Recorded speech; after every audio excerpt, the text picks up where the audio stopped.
Subai Keme, please step forward, take over the stage and deliver your presentation.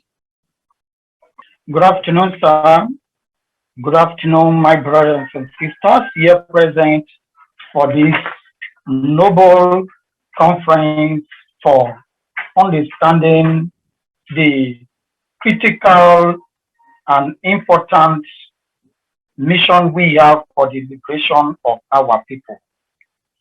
I want to thank God Almighty and the organizer of this conference and our Supreme Leader, Oyindu Mazi Nnamdi Kanu, for giving me the opportunity to be here to speak and represent our Ijaw people in the Biafran family.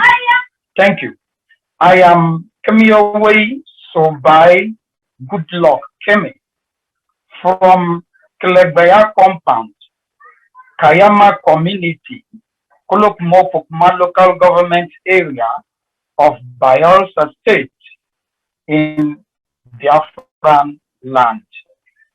By the special grace of God, I am a nephew to our Ijaw and Niger Delta hero and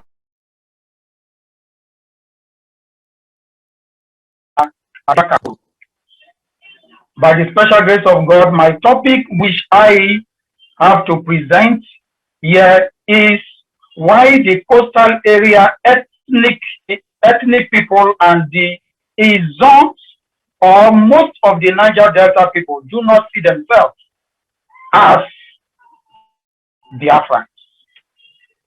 Now, the Niger Delta people are a very unique or peculiar people in the coastal area of the Delta. The Ijaws and our sister tribes are the aboriginal tribes of the Delta, coexisting with similar tribes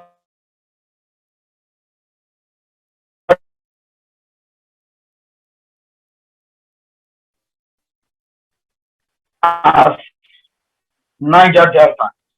In the ancient time, do identify and regard themselves as Niger Delta, though they know that the Niger Delta area falls within the bite of Biafra.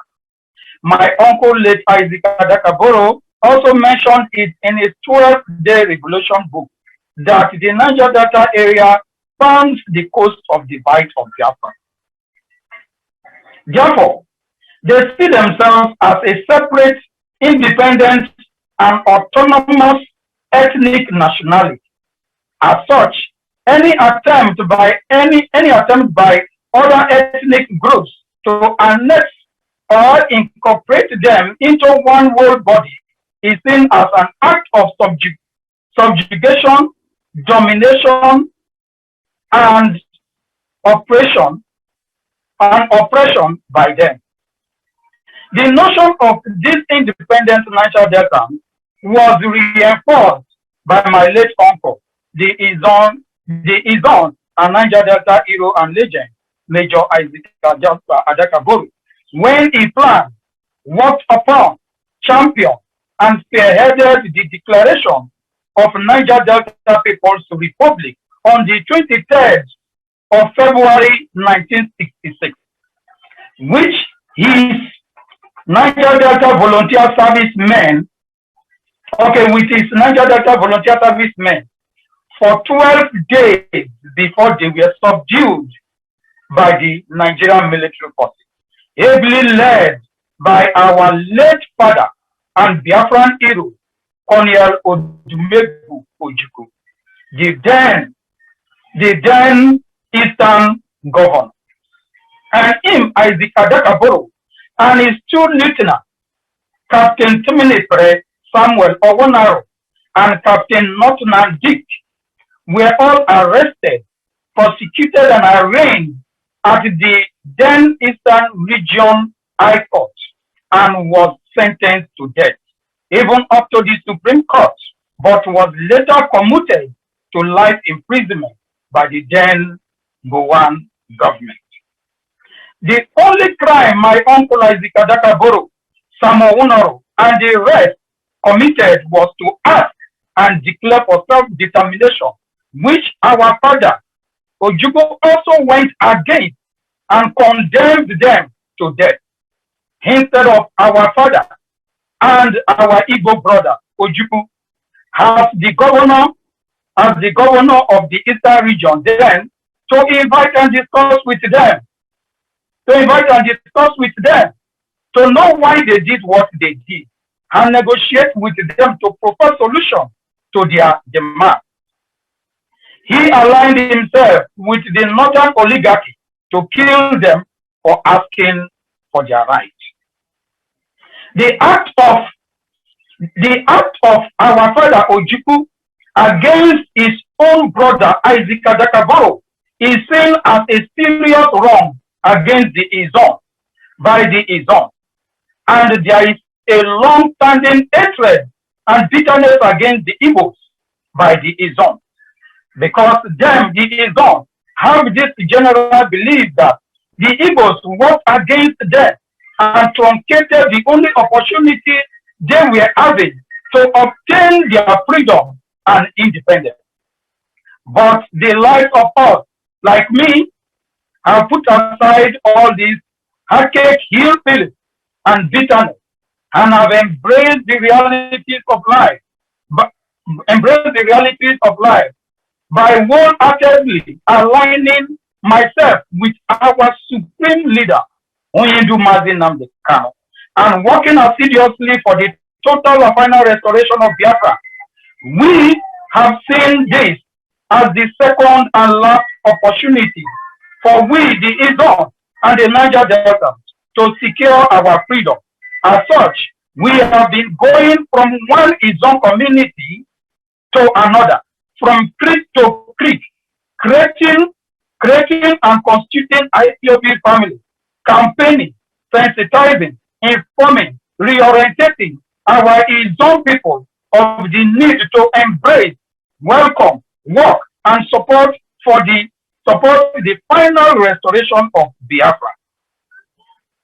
This is what we have been doing, and we are not relenting, because I am seriously poised, prepared, determined, and ready to share the last drop of my blood to see that our people are free. And the only opportunity available to us, the Ijaw and the Niger Delta, is by we aligning, working together with our brothers, the Igbos, and other ethnic nationalities as one old body, as a united, formidable body, to fight our enemies, whom are the Fulanis and the northern oligarchy, to put this long-standing slavery and suffering to an end. This is my position, and this is the position of the Ijaw. Though it's not easy to convey our people, because this bitterness and hatred are sink into the bone marrows of my people, which whenever we go around to evangelize, to preach to them, they don't want to hear anything Igbos or the Biafran, because they believe that the Biafran is meant for the Igbos, it's not for the Ijaws. That we have our own independent identity, which is the Niger Delta. And our father, late Adakaboro, has also made it clear, explicitly clear to us, that it is possible for we to have our own independence, which is the Niger Delta. That is why there are so many Ijaw agitating bodies, organizations like the INC, the IYC, the Mevutu, the Ababatourism Freedom Movement, and all the rest in the Niger Delta area, agitating for resource control, or better still, even agitating for our Niger Delta People's Republic, following the footsteps of my uncle, late Isaac Adakaboro. But at this contemporary time, it is very, very glaring to me and some of us that it is not going to be possible, it's not going to be easy for we to exclusively fight it to secure it, then the best thing we have to do is to align ourselves with our Igbo brothers, unite together as one blood, and work assiduously to secure our freedom. Then maybe in subsequent time in the future, the Ijaw or the Niger Delta within the Biafran territory or the Biafran Sovereign Republic may decide if we so wish to go our distinct or separate way, or we will continue to remain as Biafrans for eternity. Thank you very much, and God bless you. Thank you, Keme. Subai Goodluck Keme, thank you for that presentation, which lends such important context to the dichotomy, the enmity that exists between those who consider themselves Ijaw or Ijaw, as he also describes it, and the Igbo nationality. Here's somebody who has two heroes, two fathers, who, if you look from a distance, it looks like an oxymoron. How can he be referring to Ojukwu as his father, and in the same breath be referring to Isaac Adakaboro, his uncle, as his hero, when it was Ojukwu who led the crushing of the 12-day revolution that was declared by his uncle, Isaac Adakaboro. It was a detail that I, as a historian, had lost sight of. And it's relevant in the context of the divide and rule framework of this discussion. How people are played against each other by third actors and invisible hands.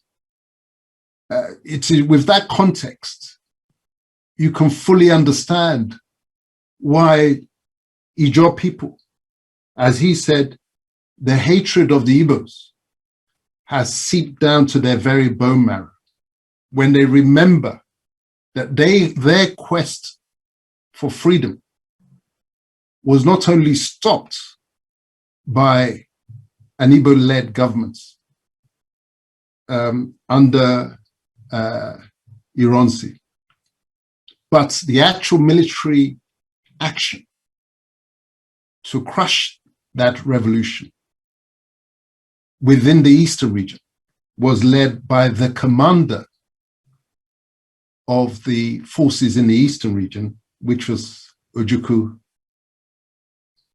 But he's been able to see through, at least for himself, he's able to see through the poisoning of the relationships. And notwithstanding that, as an Ijaw man, to identify with the Igbos as what he sees as their path to liberation. Very, very important context. Thank you again, Subai, for that excellent presentation.